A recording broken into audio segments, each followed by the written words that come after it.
Be ready, start. In discussing the demands for grants of the Finance Ministry, we have got to see to what extent the administration of this particular ministry has led to the development of our national wealth and the securing of the welfare which our state claims to have in view. Madam, we must try to analyze very carefully the working of this particular ministry because it is not merely a department of the government, so to say, but it is the nerve center of the administration of the country. I would like first to refer to the role of foreign capital because in determining the manner in which the permission of capital issues has been granted by the particular administration, we should keep in our mind to what extent the interests of our nation have been served. I fully endorse the statement which the previous speaker has made so far as repatriation of the investments made by foreigners and of profits are concerned. We have dealt with this topic quite a number of times, and I do not want to reiterate anything apart from only supporting what the honorable member just now spoke said. I would now like to deal with the investments of foreigners in India. Madam, the government of our country accepted the proposition that in allowing foreign investment, it should come in only in such industry and such form of production where our national investors will not come forward and in which technical skill is wanted. There is also one other factor which the industrial policy of our government of 1948 as adumbrated further in 1949 by the Prime Minister laid down.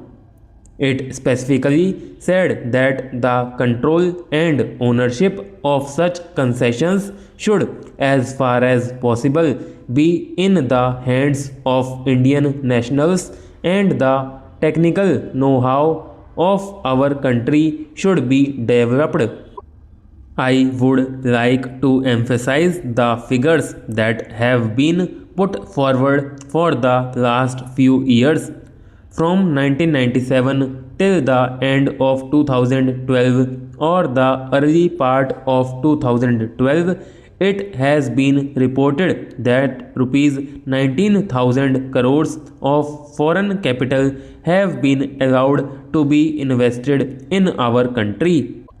Of that, practically more than rupees 6,000 crores have been allowed to be invested in managing agency and trading enterprises in our country. So far as the government policy is concerned, we find that a sum of rupees 4 crores has been allowed to be invested this year. We do not know how it is to be used up. We have been told that during the period 2008 to 2013, nearly rupees 35 crores have been allowed to be invested in textile machinery and generally in the textile industry. We have seen to what extent cotton and jute have been dominated by the national capital and to what extent they play the role as against the demand for them.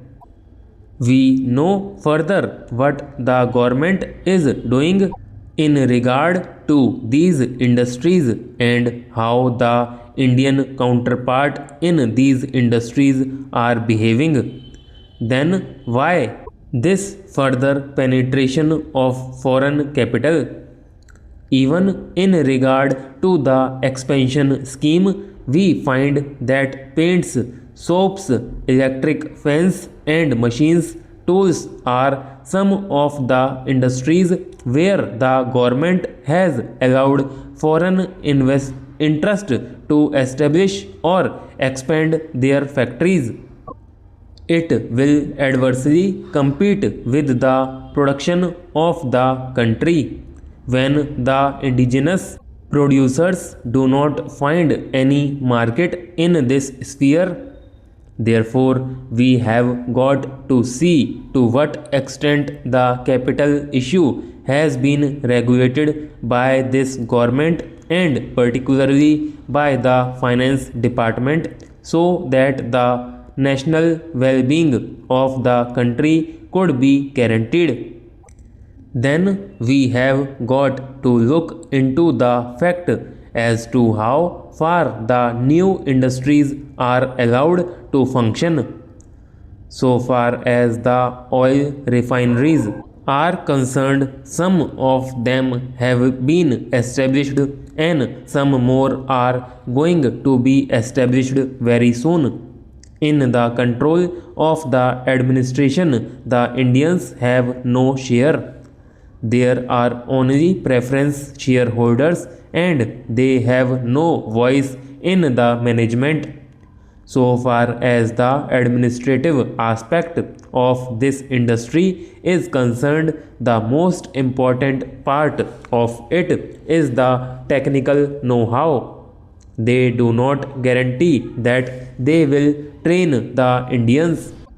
That means they say even after 20 years we will have to face the problem of the know how in respect of the oil refineries.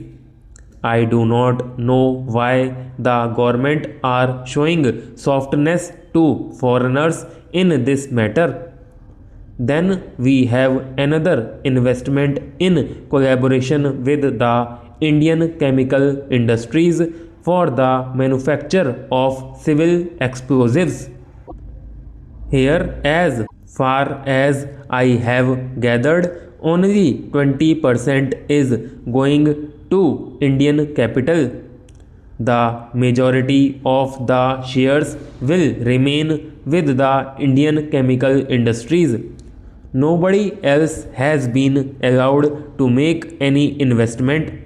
It would have been better if other companies and private individuals had been given an opportunity to purchase the shares.